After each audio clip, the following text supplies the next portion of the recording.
தீர்க்க தரிசன வார்த்தை.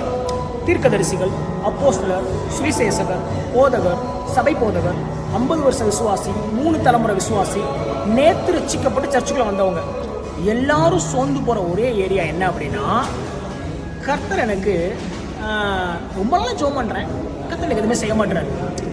பல வருஷமாக ஜெபிக்கிறேன்.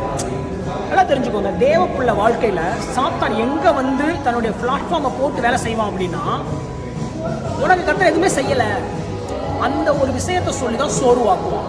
நீங்கள் சத்தமாக சொல்லுங்கள், தேவரே நீ செய்ய நினைத்த காரியம் தடைபடாது.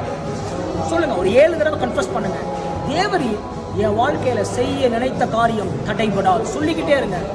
அந்த வார்த்தையை கேட்க கேட்க உங்கள் எல்லையை விட்டு, உங்கள் கேம்பஸை விட்டு சத்ரு போயிடுவான். அவர் உங்களுக்கு எல்லாம் செய்து முடிப்பார். அவர் செய்ய நினைத்த காரியம் தடைபடாது. Have a blessing day. Amen.